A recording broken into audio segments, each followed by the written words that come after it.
제13장.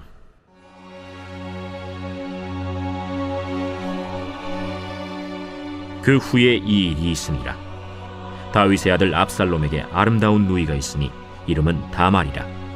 다윗의 다른 아들 암논이 그를 사랑하나 그는 처녀이므로 어찌할 수 없는 줄을 알고 암논이 그의 누이 다말 때문에 울화로 말미암아 병이 되니라. 암논에게 요나답이라 하는 친구가 있으니 그는 다윗의 형 시므아의 아들이요 심히 간교한 자라. 그가 암논에게 이르되, 왕자여, 당신은 어찌하여 나날이 이렇게 파리하여 가느냐? 내게 말해주지 아니하겠느냐? 암논이 말하되, 내가 아우 압살롬의 누이 다말을 사랑함이니라. 침상에 누워 병든 채 하다가 내 아버지가 너를 보러 오거든 너는 그에게 말하기를, 원하건대 내 누이 다말이 와서 내게 떡을 먹이되 내가 보는 데에서 떡을 차려 그의 손으로 먹여주게 하옵소서 하라. 암논이 곧 누워 병든 채하다가 왕이 와서 그를 볼 때 암논이 왕께 아뢰되, 원하건대 내 누이 다말이 와서 내가 보는 데에서 과자 2개를 만들어 그의 손으로 내게 먹여주게 하옵소서.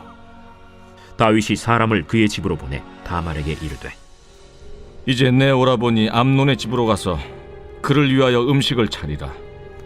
다말이 그 오라버니 암논의 집에 이르매 그가 누웠더라. 다말이 밀가루를 가지고 반죽하여 그가 보는 데서 과자를 만들고 그 과자를 굽고 그 냄비를 가져다가 그 앞에 쏟아 놓아도 암논이 먹기를 거절하고 암논이 이르되, 모든 사람을 내게서 나가게 하라. 하니 다 그를 떠나 나가니라. 암논이 다말에게 이르되, 음식물을 가지고 침실로 들어오라. 내가 내 손에서 먹으리라. 다말이 자기가 만든 과자를 가지고 침실에 들어가 그의 오라버니 암논에게 이르러 그에게 먹이려고 가까이 가지고 갈 때 암논이 그를 붙잡고 그에게 이르되, 나의 누이야, 와서 나와 동침하자. 아니라 내 오라버니여, 나를 욕되게 하지 말라. 이런 일은 이스라엘에서 마땅히 행하지 못할 것이니 이 어리석은 일을 행하지 말라. 내가 이 수치를 지니고 어디로 가겠느냐? 너도 이스라엘에서 어리석은 자 중에 하나가 되리라. 이제 청하건대 왕께 말하라. 그가 나를 내게 주기를 거절하지 아니하시리라. 암논이 그 말을 듣지 아니하고 다말보다 힘이 세므로 억지로 그와 동침하니라. 그리하고 암논이 그를 심히 미워하니 이제 미워하는 미움이 전에 사랑하던 사랑보다 더한지라. 암논이 그에게 이르되, 일어나 가라. 옳지 아니하다. 나를 쫓아보내는 이 큰 악은 아까 내게 행한 그 악보다 더하다. 암논이 그를 듣지 아니하고 그가 부리는 종을 불러 이르되, 이 계집을 내게서 이제 내보내고 곧 문빗장을 찌르라. 암논의 하인이 그를 끌어내고 곧 문빗장을 치르니라. 다말이 채색 옷을 입었으니 출가하지 아니한 공주는 이런 옷으로 단장하는 법이라. 다말이 재를 자기의 머리에 덮어쓰고 그의 채색 옷을 찢고 손을 머리 위에 얹고 가서 크게 울부짖으니라. 그의 오라버니 압살롬이 그에게 이르되, 내 오라버니 암논이 너와 함께 있었느냐? 그러나 그는 내 오라버니 누이야, 지금은 잠잠히 있고 이것으로 말미암아 근심하지 말라. 이에 다말이 그의 오라버니 압살롬의 집에 있어 처량하게 지내니라. 다윗 왕이 이 모든 일을 듣고 심히 노하니라. 압살롬은 암논이 그의 누이 다말을 욕되게 하였으므로 그를 미워하여 암논에 대하여 잘잘못을 압살롬이 말하지 아니하니라. 오늘 새벽에도 주님의 보좌 앞으로 나오신 성도님들에게 하나님의 은혜와 평강이 함께 하시기를 축원드립니다. 오늘 사무엘하 13장 상반부 함께 살펴보겠습니다. 사무엘서는 다윗에 대한 이야기입니다. 다윗의 시작과 그 끝을 이야기해 주고 있는데요.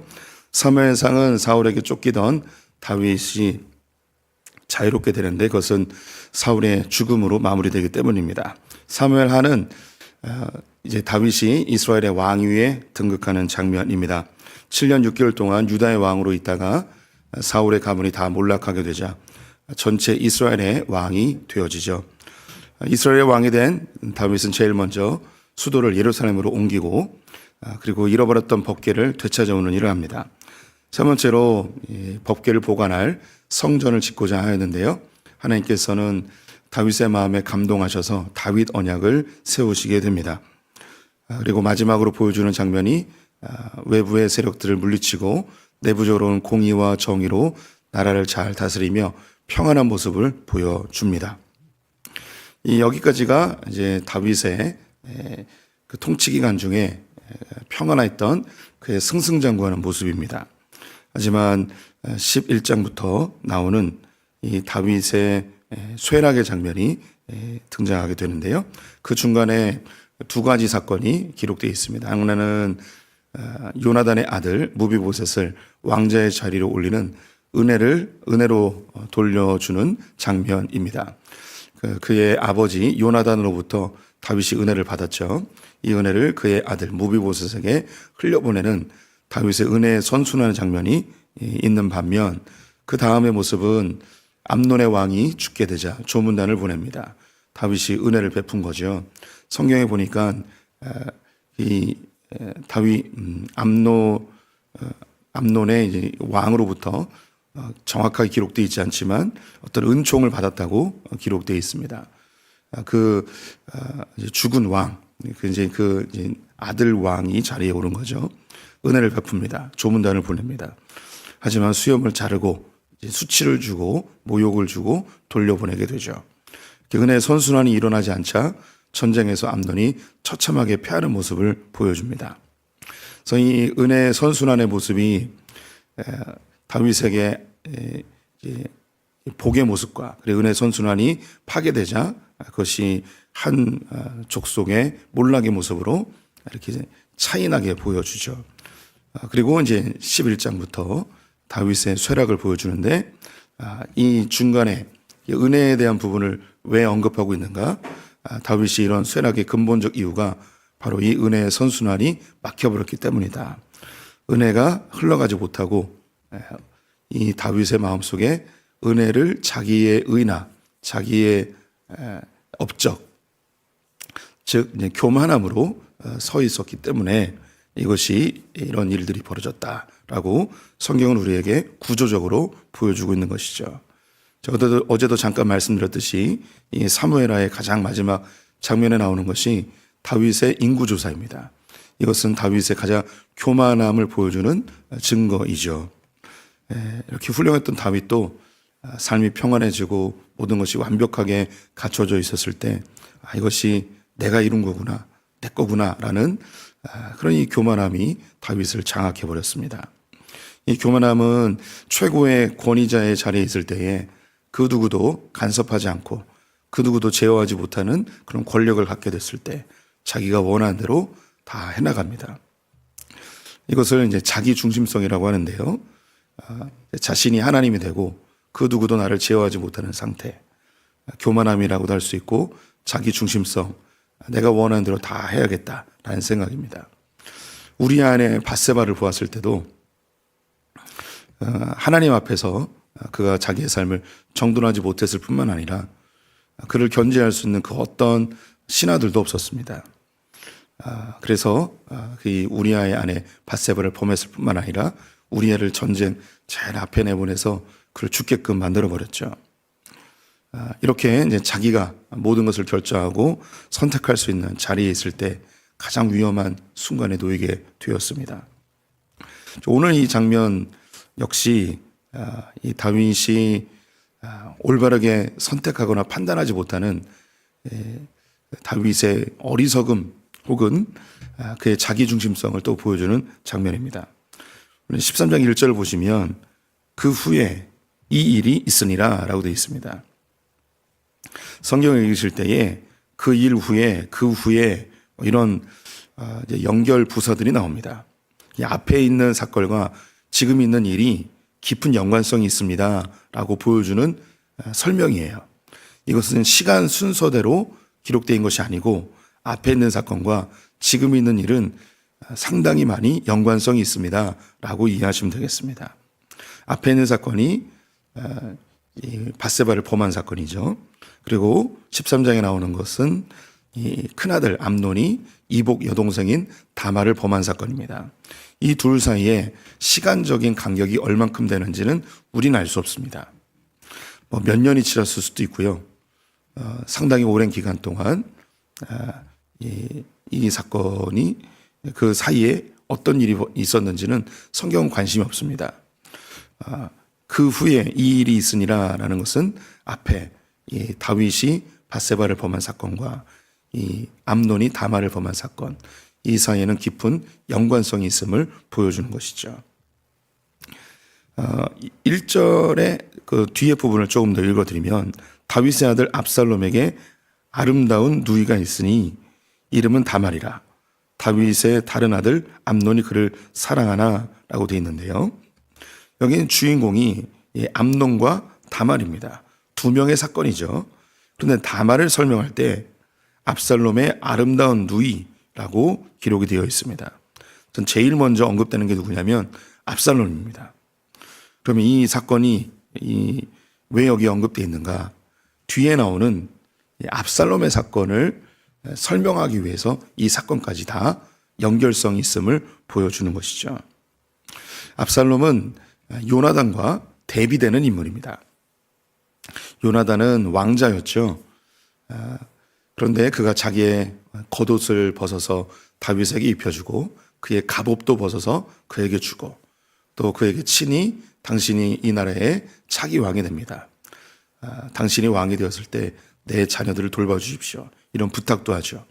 자기의 왕의 자리를 내려놓고 다윗에게 왕의 자리를 다 물려주는 그런 모습이 요나단이었습니다. 하지만 반대편에 서 있는 압살롬은 그는 왕자였습니다. 그런데 그는 차기 왕이 될 수 있는 사람은 아니었습니다. 그 앞에 이제 암논이 있었죠. 그런데 이 압살롬은 그의 아버지 된 분노가 아버지를 폐위시켜버리고 자신이 스스로 왕위에 오르는 모습을 보입니다. 요나단은 자기의 왕좌를 내려놓고 다윗을 왕으로 모시고자 했던 자였고 압살롬은 아버지의 자리를 빼앗아서 자기가 왕이 되어지는 대비되는 두 인물이 나타납니다. 이 두 사람의 이야기가 이제 계속 진행되기 때문에 차근차근 언급을 드리고요. 일단 이 사건을 여기에 언급한 이유, 이 모든 발단, 이 아버지를 폐위시키고 왕위에 오른 이 압살롬이 왜 이런 엄청난 짓을 했는가? 그 시작점이 바로 이 다말 사건 때문이었음을 성경은 보여주고 있습니다. 암논은 제일 큰 아들이었습니다. 다윗의 뒤를 이어 왕위에 오를 자였죠.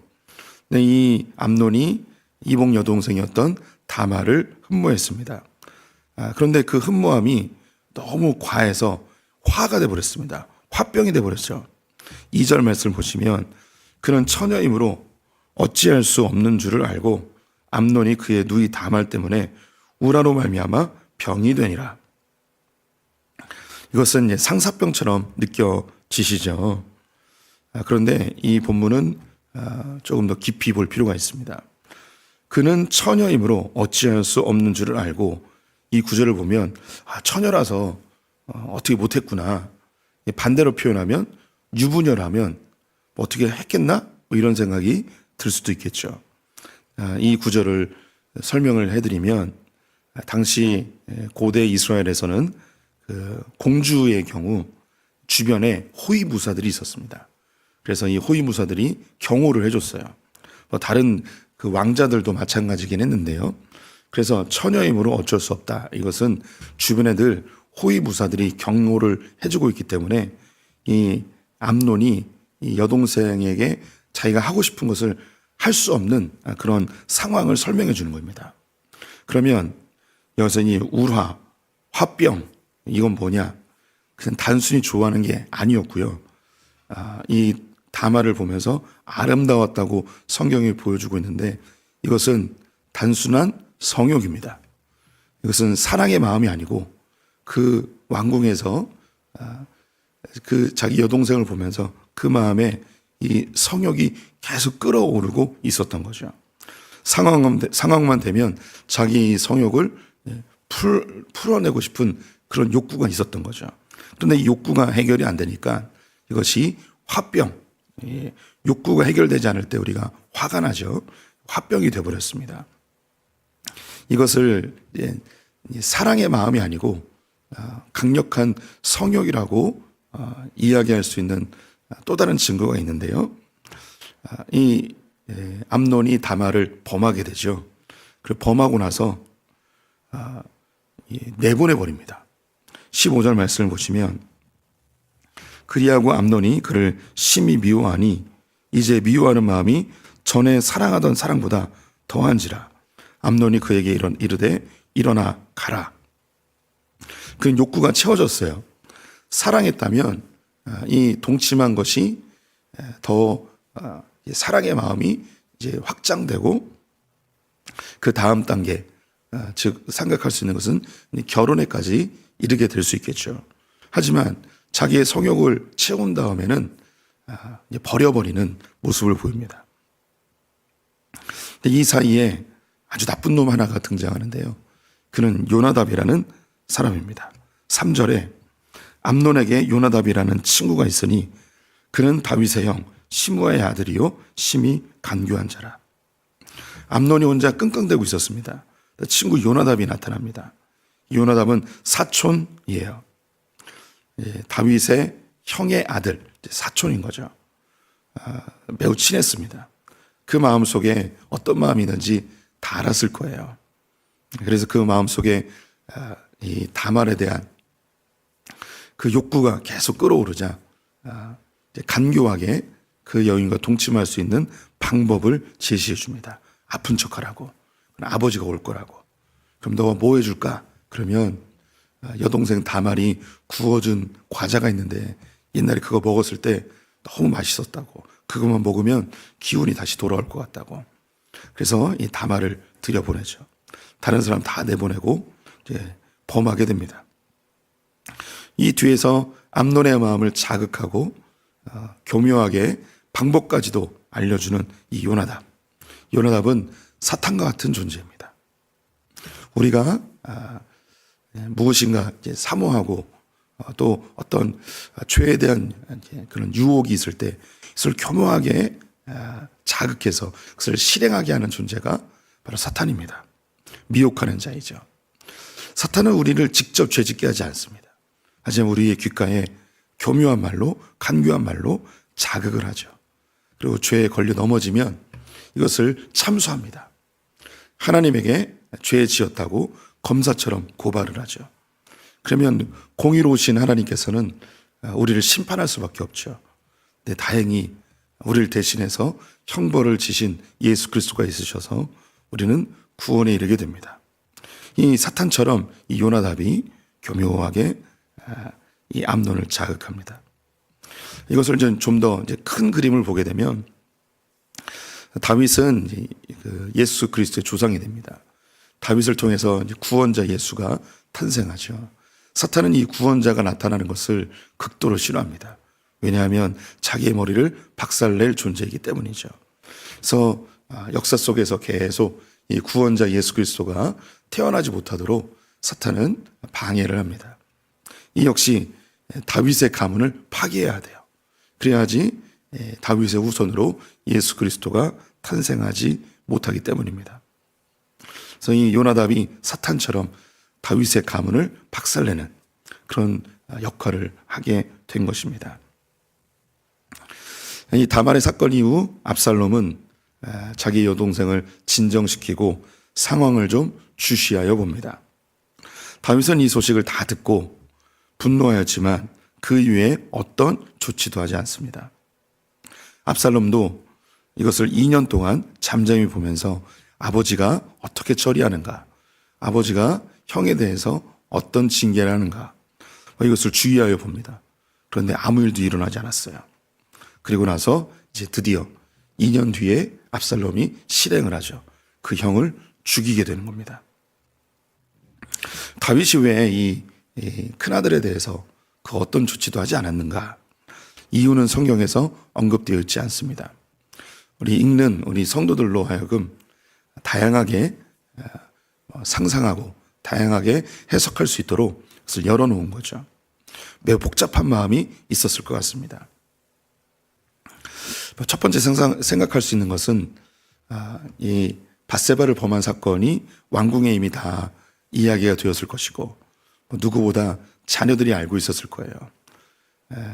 아버지가 지은 죄가 있기 때문에 그의 자녀들에게 아버지로서의 권위가 많이 상실되었다라고 생각할 수 있겠죠. 또 암논이 이제 왕위를 계승할 왕자 제1세자입니다. 그를 만약에 폐위시켜 버리면 그 뒤에 매우 복잡한 일들이 벌어지겠죠. 혹은 이 일을 드러내서 수치를 주게 되면 차기 왕으로서 권위도 상실될 것을 또 예상할 수 있습니다. 또 우리가 생각하는 것보다 더 아주 이 치열한 이 정치전이 왕궁에서 늘 있었습니다. 그래서 큰아들 암논을 따르는 신하들이 있었을 것이고 압살롬을 따르는 신하들이 있었을 것이고 이 왕이 서열을 뒤죽박죽 섞어버리면 이 왕궁 안에서 엄청난 왕위 쟁탈전이 일어날 것이 뻔히 보인 상태였습니다. 또 다윗이 이런 일이 내 자녀들에게서 일어났다는 것, 하나님이 이야기했던 밧세바 사건으로 인한 내가 짊어져야 될 죗값이구나, 이렇게 생각을 할 수 있었겠죠. 다양한 이유들 때문에 징계하지 못하였습니다.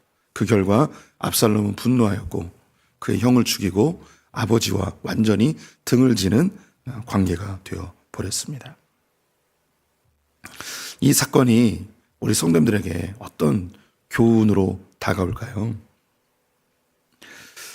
이런 일들이 우리 성도님의 집안에서 일어나진 않겠죠. 하지만 우리의 삶 속에 이와 유사한 일들은 일어날 수 있습니다. 우리 성도님들이 압살롬이 될 수도 있고요, 다윗이 될 수도 있고, 혹은 암논이 될 수도 있습니다. 사단에게 미혹당하는 암몬의 위치에 놓일 때도 있습니다. 또 때로는 내가 큰 해를 입는 압살롬의 위치에 놓일 때도 있습니다. 나는 아무 잘못이 없는데 나의 큰 해를 당할 때가 있습니다. 또 때로는 다윗처럼 무엇인가 옳고 그름을 정리해 주어야 되는 위치인데 그것을 제대로 하지 못하는 자리에 놓일 때도 있습니다. 이것을 우리의 신앙 공동체, 교회 안으로 가지고 들어와 보면 담임 목사는 다윗처럼 옳고 그름을 판단해 줘야 되는데 이것을 제대로 하지 못하는 상황에 놓일 때도 있죠. 또 어떤 경우에는 성도님들 중에 사단의 미혹에 빠져서 교회 안에 큰 분란을 일으키거나 큰 문제를 발생시키는 경우가 있습니다. 그 가운데 직접적으로 해를 입고 큰 상처를 받고 모욕을 당하고 수치를 당하는 이 압살롬의 위치 혹은 다말의 위치에 놓일 때도 있습니다. 이 상황에서 우리 성도님들이 잘 보시면 등장하지 않는 인물이 하나 있습니다. 누구냐면 하나님입니다. 이 상황에 하나님이 개입하지 않으세요. 이 뒤에도 하나님이 전혀 개입하지 않습니다. 진짜 무서운 게 뭐냐면 하나님이 개입하지 않는 인생입니다. 다윗의 삶 속에서 이전과 이후에 그가 승승장구할 때와 그가 쇠락할 때의 큰 차이점이 뭔가, 성도님들이 새벽 기도를 계속 오고 계시기 때문에 기억나실 거예요. 승승장구할 때 성경이 뭐라고 표현해 주고 있냐면 여호와께서 함께 계시니 라고 되어 있습니다. 하나님이 그의 삶에 개입해 주고 계세요. 함께 해주고 있고 하나님의 은혜를 베풀어 주고 있습니다. 그런데 밧세바 사건 이후로 하나님이 그의 삶에 사라져 버리세요. 다른 말로 은혜가 메말라가고 있습니다. 하나님의 은혜가 개입되지 않을 때 작은 문제도 큰 문제가 되고요, 작은 실수도 큰 실수가 되어버립니다. 이 암논이 자기의 여동생을 범한 사건, 어쩌면 이것이 작은 문제일 수도 있습니다. 아버지가 개입해서 두 사람을 결혼시키면서 끝낼 수도 있는 문제였죠. 작은 문제가 어디까지 가냐면 다윗의 왕위를 빼앗기는 상황까지 이르게 됩니다. 우리 성도님들이 내 인생에서 작은 문제, 작은 사건, 이게 어떻게 확장될지 모릅니다. 그래서 늘 우리는 작은 문제에도 작은 선택에도 하나님의 은혜를 간구해야 됩니다. 하나님의 은혜가 없으면 아주 작은 문제도 큰 문제가 될 수 있습니다. 하지만 하나님의 은혜가 개입하면 아주 엄청난 문제도 한순간에 풀려질 수 있습니다. 다윗의 인생에 하나님의 은혜의 날개가 거두어지자 그의 쇠락이 점점점 가속화되어지죠. 오늘 새벽에 두렵고 떨림으로 우리 모두가 하나님께 간구해야 됩니다. 하나님, 내 삶에서 은혜의 날개를 거두지 말아 주십시오. 하나님, 늘 주의 은혜로 나를 덮어주십시오. 저는 죄인이고 연약하고 부족하고 죄를 지을 수밖에 없는 하나님 앞에 죄인 중에 괴수입니다. 하나님의 은혜가 한순간도 없으면 살 수 없습니다. 하나님의 은혜를 간구하지 않는 인생이 교만한 인생입니다. 하나님의 은혜를 간절히 원하는 자가 겸손한 인생이죠. 하나님은 겸손한 자에게 구원을 주시는 분이십니다. 은혜 안에 거하시는 성도님들 되시기를 축원드립니다. 기도하겠습니다. 하나님, 다윗의 집안에 감당할 수 없는 큰 문제가 발생하였는데 더 큰 문제는 하나님의 은혜가 그 가운데 존재하지 아니하였다는 것입니다. 주님, 우리 인생에도 크고 작은 일들이 많이 벌어지는데 하나님의 은혜가 없으면 이 문제를 우리는 전혀 해결할 수 없는 무능력한 존재임을 고백합니다. 주님, 주의 은혜를 거두지 말아 주시옵소서. 주님의 은혜로 우리를 늘 덮어 주시옵소서. 그래서 큰 문제도 해결되고 작은 문제는 확장되지 않는 주님의 은혜를 날마다 경험하는 소풍의 성도들 되게 하여 주시옵소서. 오늘 하루 주님께 의탁하며 예수님의 이름으로 기도드렸습니다. 아멘.